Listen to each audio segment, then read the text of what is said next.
हमारी संस्कृति, हमारी पहचान।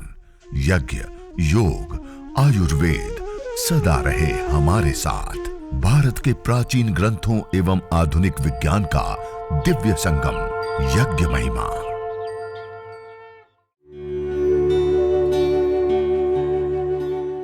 भारतीय संस्कृति में यज्ञ, योग एवं आयुर्वेद जैसी अमूल्य विद्याएं हैं, जिसका मूल है वेद। इतिहास की ओर दृष्टि डालें तो भगवान राम, भगवान कृष्ण से लेकर राजा महाराजाओं, ग्रामवासियों व अरण्यवासी ऋषियों की कुटियों तक नित्य व नैमित्तिक यज्ञों का प्रचलन देखने को मिलता है। सर्वरक्षक परमपिता परमात्मा को कृतज्ञता पूर्वक प्रणाम करते हुए आज हम और विशेष रूप से यज्ञ चिकित्सा और प्रशिक्षण विषय में सबसे पहले हम यज्ञ करेंगे, हवन करेंगे, अग्निहोत्र करेंगे, यज्ञ के बारे में जानेंगे। यह यज्ञ अनुष्ठान घर में करना कोई सामान्य या छोटी बात नहीं, अपितु एक बहुत बड़ी हमारे लिए उपलब्धि है। और परम पूज्य श्रद्धेय स्वामी जी महाराज, परम पूज्य श्रद्धेय आचार्य से, जिनके अथक तप और पुरुषार्थ से आज हम सभी लोग इस ऋषियों की विधा और विद्या के साथ जुड़ रहे हैं। उन ऋषियों की विधा और विद्याओं को हम आत्मसात कर पा रहे हैं, अपने जीवन में उतार पा रहे हैं। ऐसे ही इन महान पुरुषों को याद करते हुए, उनके चरणों में नमन करते हुए, तो आइए अब हम यज्ञ, हवन, अग्निहोत्र को प्रारंभ करते हैं। सबसे पहले मैंने आपको जैसे पिछले दिनों से बता रहा हूं, तो आपने शायद तैयारी कर ली हो। हमें यज्ञ करने के लिए अत्यंत आवश्यक चीजें हो, वही मैंने आज यहाँ सामने रखने का प्रयास किया है। अत्यंत आवश्यक होता है एक छोटा सा ऐसा कोई भी कुंड या ऐसी प्लेट जिसमें हम जल सिंचन आदि करें। तो नीचे जो कुछ बिछाया हुआ है या फर्श आदि है, तो उसके ऊपर जल सिंचन से वो पानी से युक्त न हो, तो छोटी सी थाली प्लेट हम रख सकते हैं। दूसरा अत्यंत आवश्यक यह कुंड। दूसरा यह समिधाएं हमें अत्यंत आवश्यक होती हैं। आम, पीपल, बरगद, गुलर, पलास, बिल्व से लेकर के मदार से लेकर के अपामार्ग से लेकर के तुलसी सी समिधा, ये सब समिधाओं का हम प्रयोग कर सकते हैं। और उसके साथ साथ एक काव डंग स्टिक, गाय के गोबर की समिधाओं का भी हम विशेष रूप से प्रयोग ले सकते हैं। इसमें समिधाओं को लगाने का तरीका भी आपको बताया। 2 खड़ी रख दी, 2 हमने आड़ी रख दी है, बीच में थोड़ी सी रुई रख दी है। उस रुई के ऊपर हमने थोड़ी मात्रा में घृत आदि सिंचित कर दिया है। उन समिधाओं के ऊपर भी हल्का हल्का डाल दिया है और रुई के ऊपर भी। और एक कपूर की टिकिया को पाउडर करके भी मैंने डाल करके तैयार करके रख दिया है। एक हमने दीपक ले लिया, दीपक के अंदर बाती लगा ली, घृत रख दिया और अच्छे से व्यवस्थित रूप से तैयार कर दिया है। ये हमारे पास सामग्री है, जो सामान्य कॉमन हवन सामग्री जिसको कहते हैं, जिसमें 4 प्रकार के गुणों से युक्त जो द्रव्य है, काले तिल से लेकर के गिलोय से लेकर के मखाना बादाम से लेकर के अलग अलग प्रकार के पुष्टिकारक, सुगंधित, रोग निवारक आदि जो 4 मिष्ट आदि 4 द्रव्य कहे हैं, उन चारों प्रकार के गुण से युक्त जो द्रव्य होते हैं उनका इसमें सम्मिश्रण ये तैयार है।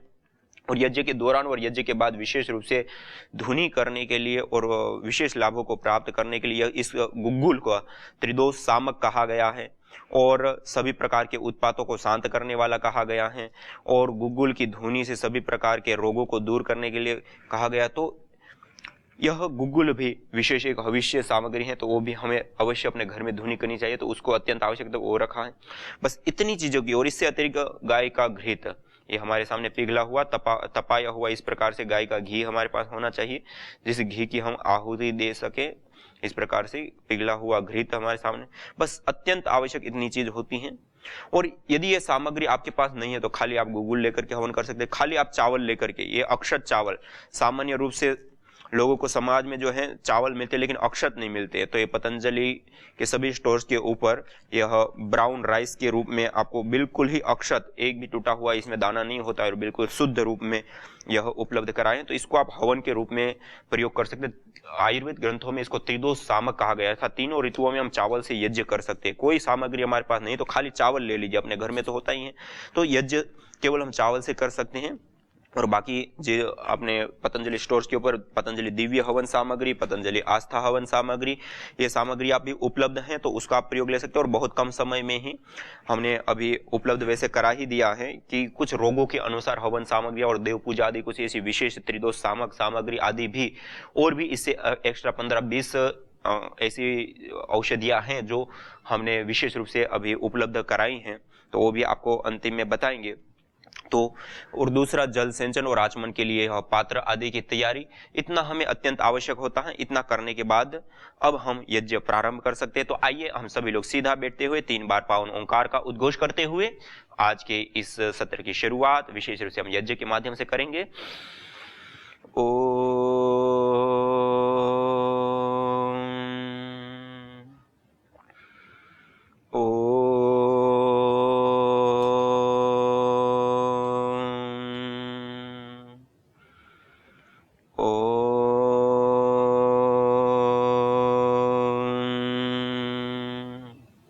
इस प्रकार से 3 बार पावन ओंकार का उद्घोष करते हुए मंगलाचरण करने के बाद अब हम आचमन, अंग स्पर्श आदि क्रियाओं को हम संपन्न करेंगे। दाएं हाथ की अंजलि में जल लेकर के हम 3 बार आचमन करेंगे।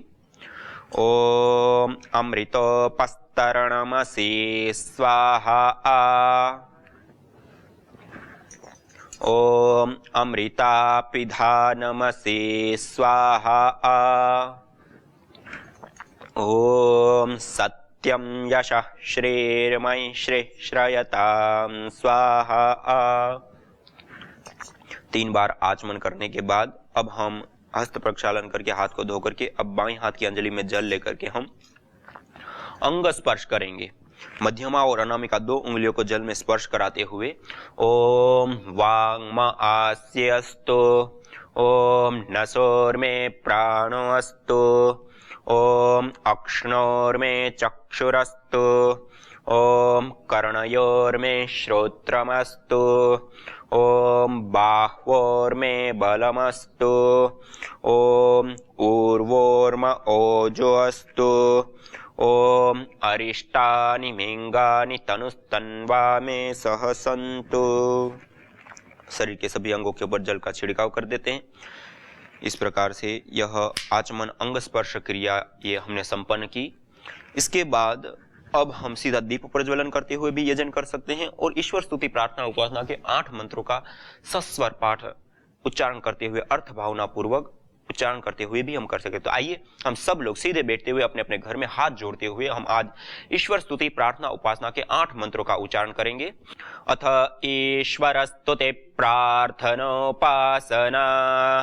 ओम विश्वानि देव सवितर्दुरितानि परासुव, यद्भद्रं तन्न आसुव।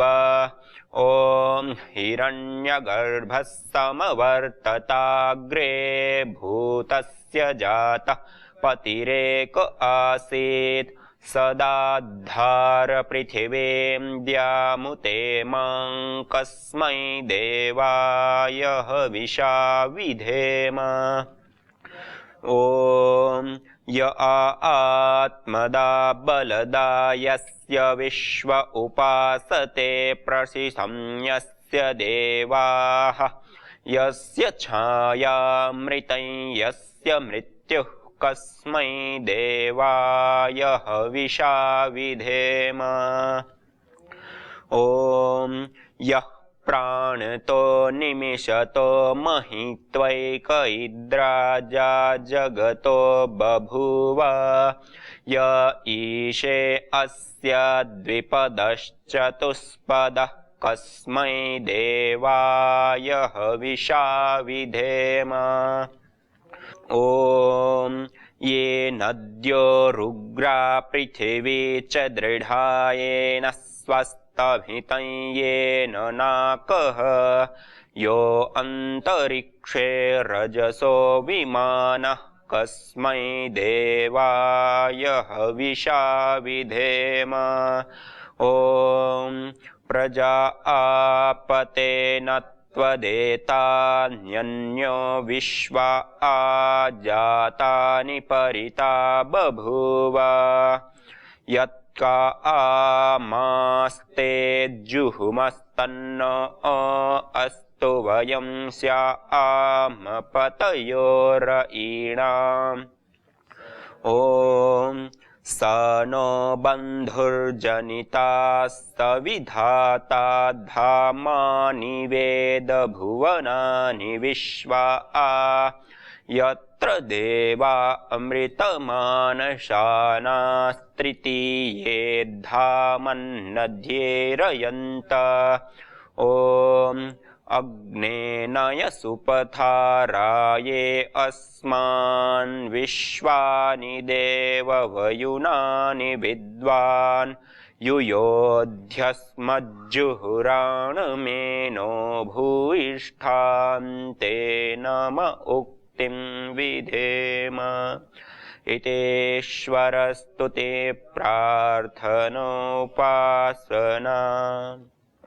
इस प्रकार सस्वर हम या एक श्रुति में भी ईश्वर स्तुति प्रार्थना उपासना के इन 8 मंत्रों का भी हम दैनिक रूप से उच्चारण कर सकते यदि हमारे पास समय है तो, और यदि समय नहीं है तो मंगलाचरण 3 बार पावन ओंकार का उद्घोष करके उसके पश्चात आचमन अंग स्पर्श आदि क्रियाएं करने के बाद हम सीधा दीप प्रज्वलन पूर्वक भी इस दैनिक अग्निहोत्र को संपन्न कर सकते हैं। तो आइए 3 महाव्याहृतियों के साथ ओम भूर्भुवः स्वाहा 3 महाव्याहृतियों का उच्चारण करते हुए दीप प्रज्वलन करने के बाद एक कपूर की छोटी सी टिकिया को श्रु के अंदर रखते हुए उसको प्रदीप्त करते हुए वेदी के मध्य में हम स्थापित करेंगे। ओम भूर्भुवः स्वर्ग्योरिव भूम्ना पृथिवी ववरिम्ना तस्या आस्ते पृथिवी देवयजनी पृष्ठे अग्निमन्नादमन्नाद्याया दधे। वेदी के मध्य में जो हमने बाती रखी हैं उसके ऊपर कपूर को रख देते हैं। अगले मंत्र के माध्यम से हम इस अग्नि को विशेष रूप से प्रदीप्त करने के लिए समिधा छोटी छोटी लगाना, घृत की आहुति, वह हम संपन्न करते हैं। ओम उद्बुद्ध्य स्वाग्ने प्रतिजागृहि त्वमिष्टा पूर्ते सगं सृजेथामयञ्च अस्मिन् सधस्थे अद्युत्तरस्मिन् विश्वे देवा यजमानश्च सीदत। अब हम समिधाओं का आधान करेंगे 8 अंगुल की, इसको कहते हैं 8 अंगुल की एक समिधा। इसे 8 अंगुल की हम या वेदी के नाप के अनुसार छोटी मोटी भी हम रख सकते हैं और उसको घृत से इस प्रकार से सिंचित करते हुए हम विशेष रूप से 4 मंत्रों के माध्यम से 3 समिधाओं का आधान करेंगे। ओम अयंत ईध्म आत्मा जातवेदस्तेनेध्यस्ववर्धस्व चेद्धवर्धय चास्मान् प्रजया पशुभिर्ब्रह्मवर्चसे नान्नाद्येन समेधय स्वाहा इदमग्नये जातवेदसे इदन्न मम। ॐ समिधाग्निं दुवस्यत घृतिर्बोधयतातिथिं आस्मिन् हव्याजुहोतन सुसविद्धाय शोचिषे घृतं तीव्रं जुहोतन अग्नये जातवेदसे स्वाहा इदमग्नये जातवेदसे इदन्न मम। ॐ तन्त्वा समिद्भिरङ्गिरो घृतेन वर्धयामसि बृहच्छोचायविष्ठ्य स्वाहा इदमग्नये अंगिरसे इदन्न मम। समिधाओं का आधान करने के बाद अब पंचघृत आहुति प्रदान करते हुए इस अग्नि को हम विशेष रूप से प्रदीप्त करेंगे। ओम अयंत ईध्म आत्मा जातवेदस्तेनेध्यस्ववर्धस्व चेद्धवर्धय चास्मान् प्रजया पशुभिर्ब्रह्मवर्चसे नान्नाद्येन समेधय स्वाहा इदमग्नये जातवेदसे इदन्न मम। ओम अयंत ईध्म आत्मा जातवेदस्तेनेध्यस्ववर्धस्व चेद्धवर्धय चास्मान् प्रजया पशुभिर्ब्रह्मवर्चसेनान्नाद्येन समेधय स्वाहा इदमग्नये जातवेदसे इदन्न मम ॐ अयन्त इद्म आत्मा जातवेदस्तेनेध्यस्ववर्धस्व चेद्धवर्धय चास्मान् प्रजया पशुभिर्ब्रह्मवर्चसेनान्नाद्येन समेधय स्वाहा इदमग्नये जातवेदसे इदन्न मम ॐ अयन्त इद्म आत्मा जातवेदस्तेनेध्यस्ववर्धस्व चेद्धवर्धय चास्मान् प्रजया पशुभिर्ब्रह्मवर्चसेनान्नाद्येन समेधय स्वाहा इदमग्नये जातवेदसे इदन्न मम ॐ अयन्त इद्म आत्मा जातवेदस्तेनेध्यस्ववर्धस्व चेद्धवर्धय चास्मान् प्रजया पशुभिर्ब्रह्मवर्चसेनान्नाद्येन समेधय स्वाहा इदमग्नये जातवेदसे इदन्न मम। यह हमने पंचघृत आहुति प्रदान करके अग्नि को विशेष रूप से प्रदीप्त किया। अब हम जल सिंचन करेंगे, सबसे पहले पूर्व दिशा में, फिर पश्चिम दिशा में, फिर उत्तर दिशा में, एक एक मंत्र से एक एक दिशा में। उसके बाद एक ही मंत्र से ईशान कोण से शुरू करते हुए हम आग्नेय कोण, वायव्य और नैऋत्य कोण से होते हुए फिर से वापस ईशान कोण की ओर, अर्थात चारों दिशाओं में हम जल सिंचन करेंगे। ओम आदितेनुमन्यस्व, ओम अनुमतेनुमन्यस्व, ओम सरस्वत्येनुमन्यस्व, ओम देवसवितः प्रसूवयज्ञं प्रसूवयज्ञपतिं भगाय दिव्यो गन्धर्वः केतपुः केतं नः पुनातु वाचस्पतिर्वाचन्नः स्वदतु। इस प्रकार से वेदी के चारों दिशाओं में जल सिंचन करते हुए और फिर कलश और दीपक को ईशान कोण की ओर हम रख देते हैं। और अब हम आघारावाज्य भाग आहुति प्रदान करते हुए इस यज्ञ को आगे संपन्न करते हैं। और इस श्रु, बहुत सारे भाई बहन श्रु जब पकड़ते हैं तो इस प्रकार से पकड़ते हैं। कई लोग ऐसे पकड़ते हैं, ऐसे नहीं पकड़ना। जैसे हम पहले पेन पकड़ते हैं, इस प्रकार से आप पेन की तरह इसको आप पकड़ लीजिए। जैसे आप लेखनी पकड़ते हैं, पेन पकड़ते हैं, ऐसे इस प्रकार से पकड़ने के बाद आप प्रथम उंगली को ऐसे सीधा कर दिए और अंगूठे से ऐसे दबा दिए, अर्थात मध्यमा उंगली के प्रथम जोड़ और अंगुष्ठ के माध्यम से दबाव के साथ अंगूठ के मूल में इस प्रकार से श्रु आ जाता है और प्रथम उंगली को ऐसे सीधा कर देते हैं। इस प्रकार से श्रु को पकड़ते हैं, ना कि ऐसे। इस प्रकार से श्रु को पकड़ते हैं।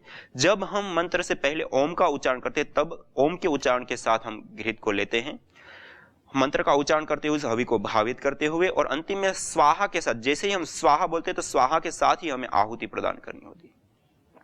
ऐसे ही जब हम हवन सामग्री की आहुति देते तो उसमें मध्यमा, अनामिका और अंगुष्ठ दाएं हाथ की यह 3 उंगलियों के मध्य से इस प्रकार से सामग्री को ओम का उच्चारण के साथ हाथ में लेते हैं। और जब हम स्वाहा बोलते हैं तो स्वाहा के साथ हम आहुति देते हैं इसे, और वो भी आहुति देते समय इस प्रकार से नहीं, इस प्रकार समर्पण मुद्रा में इस प्रकार से हम देते हैं ऐसे। तो अब आइए आघारावाज्य भाग आहुति। सबसे पहले वेदी के मध्य में जो उत्तर दिशा में प्रदीप्त संविदा है उसके ऊपर हम धारा बनाते हुए पश्चिम से पूर्व की ओर हम आहुति देंगे, और इसी प्रकार से दक्षिण दिशा की ओर जो संविदा प्रदीप्त है उसमें भी पश्चिम से पूर्व की ओर धारा बनाते हुए आहुति देंगे। और उसके बाद 2 आहुति, बीच में 4 आहुति आघारावाज्य भाग आहुति, और उसके बाद हम सामग्री की आहुति विशेष प्रयुक्त करते हुए प्रातःकालीन, सायंकालीन आदि मंत्रों का उच्चारण करते हुए देंगे।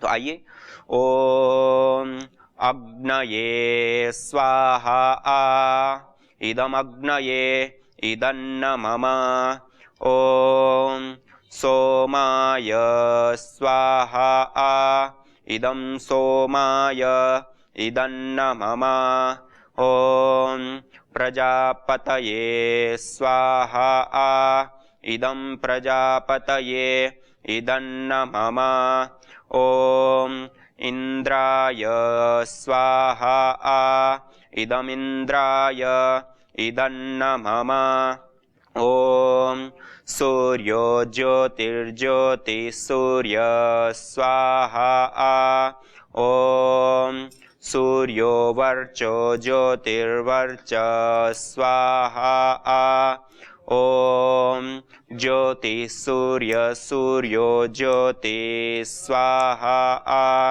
ॐ सजुर्देवेन सवित्रा सजुरुषसेन्द्रवत्या जुषाणः सूर्यो वेतु स्वाहा ॐ अग्निर्ज्योतिर्ज्योतिरग्नि स्वाहा ॐ अग्निर्वर्चो ज्योतिर्वर्च स्वाहा ॐ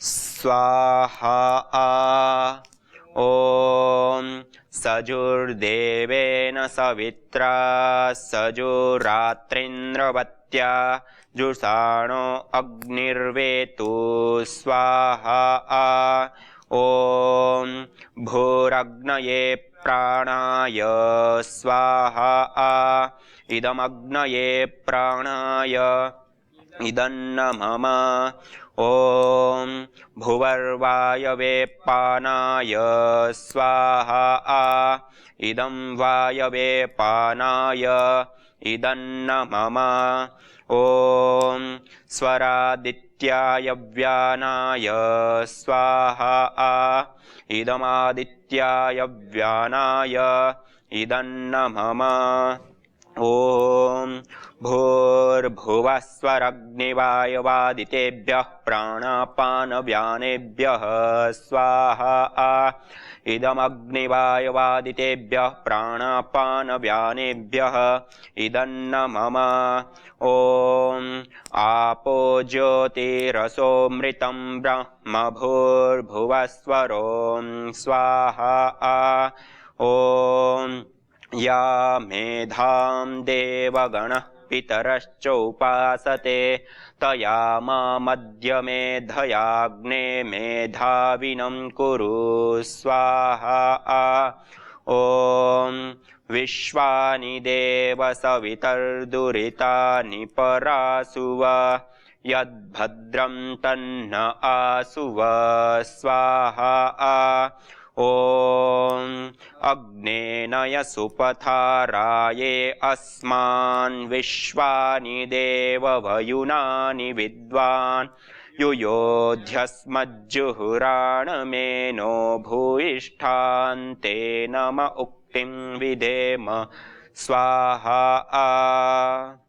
यह 16 आहुति 4 आघारावाज्य भाग आहुति प्रातःकाल करते तो प्रातःकालीन 4 सायंकाल को करते तो सायंकालीन विशेष 4 आहुति होती है और यह उभयकालीन आपो ज्योति भूरग्नि प्राणाय स्वाहा से लेकर के आपो ज्योति तक यह 5 मंत्र और फिर विशेष रूप से मेधा की कामना के लिए या मेधा दूरत्व को दून और शुभ गुणों को प्राप्त करने विश्वानी देव और सुपथ के लिए अग्निनय सुपथार इस प्रकार से यह 16 आहुतियां संस्कार विधि में जो स्वामी दयानंद सरस्वती जी ने बताया उसके आधार पर यह 16 आहुतियां होती हैं। इतनी आहुतियां हमें प्रतिदिन देनी होती है और अधिक करने की इच्छा हो तो गायत्री मंत्र विश्वानी देव या और भी वैदिक मंत्र या बीज मंत्रों से भी हम इस यज्ञ को आगे संपन्न कर सकते हैं। और अंतिम में जब पूर्णाहुति देना हो तो ऐसे अंतिम में एक ही मंत्र का उच्चारण करते हुए ओम सर्वं वै पूर्णगं स्वाहा ओम सर्वं वै पूर्णगं स्वाहा ओम सर्वं वै पूर्णगं स्वाहा। ऐसे एक ही मंत्र का 3 बार उच्चारण करते हुए हम 3 आहुतियां प्रदान करते हुए पूर्ण आहुति देते हैं और अंतिम में हाथ जोड़ते हुए संपूर्ण विश्व की मंगल कामना करते हुए या फिर अग्नि देवता से प्रार्थना करते हुए कि हमें ओज बल तेज पराक्रम शक्ति सामर्थ्य हमें प्रदान करे और उसके साथ साथ संपूर्ण विश्व की मंगल कामना करते हुए ओम सर्वे भवन्तु सुखिनः सर्वे सन्तु निरामयाः सर्वे भद्राणि पश्यन्तु मा कश्चित् दुःखभाग् भवेत्। संपूर्ण विश्व की इस प्रकार से मंगल कामना करना। और अधिक समय है तो प्रार्थना, भजन, सत्संग, स्वाध्याय आदि को भी हम सम्मिलित कर सकते हैं। अन्यथा इतना तो हमें अवश्य करना चाहिए या करना होता है। इसके बाद 3 बार ओम शांति शांति शांति, आध्यात्मिक, आधिदैविक और आधि भौतिक तीनों प्रकार से तापों से, दुखों से हमें हे प्रभु, हे ईश्वर, हमें शांति प्रदान कीजिए, इस प्रकार से शांति पाठ करते हुए पूर्ण कर सकते हैं इस यज्ञ को। ओम शांति शांति शांति ओम। आज पूरी दुनिया में केवल वायु प्रदूषण से प्रतिवर्ष 70 लाख से अधिक लोग मौत के मुंह में समा जाते हैं। प्रकृति के साथ मनुष्य के ऊपर भी अब खतरे की घंटी बज चुकी है। विकास की दौड़ में हम प्रकृति का जतन करना भूल गए हैं। मनुष्य अन्न के बिना 3 महीने, पानी के बिना 3 सप्ताह जीवित रह सकता है, परंतु हवा के बिना 2 मिनट भी नहीं। वही हवा जो जीवन देती है आज जानलेवा हो गई है, जिसका समाधान है यज्ञ एवं वृक्षारोपण। वेद का उद्घोष है, अयं यज्ञो भुवनस्य नाभिः। यज्ञ पंचभूतात्मक देह से लेकर ब्रह्मांड तक में स्वास्थ्य एवं संतुलन को कायम करता है। वैज्ञानिक शोध दर्शाते हैं कि यज्ञाग्नि में उत्तम गुणवत्ता युक्त घृत, जड़ी बूटियां एवं समिधा आदि की मंत्रोच्चारण पूर्वक आहुति देने पर वो द्रव्य अत्यंत सूक्ष्म व आरोग्य वर्धक होकर हमें स्वास्थ्य एवं दीर्घायुष्य प्रदान करता है। यज्ञ भारतीय संस्कृति का मूल है। तो आइए हम संकल्प लें, संसार के श्रेष्ठतम कर्म यज्ञ को अपनाएं। पिंड और ब्रह्मांड में संतुलन कायम करने वाले यज्ञ को अपने जीवन का अभिन्न अंग बनाएं एवं प्रकृति मां के प्रति अपने ऋणों को अदा करें। विश्व स्वास्थ्य का एक नारा, यज्ञ से होगा जग उजियारा। भारतीय संस्कृति की अमूल्य विरासत यज्ञ की महिमा को जानने हेतु वैदिक चैनल पर प्रतिदिन प्रातः एवं सायं 11:30 बजे यज्ञ महिमा कार्यक्रम से जुड़े। विशेष जानकारी हेतु संपर्क करें। मोबाइल 9068565306।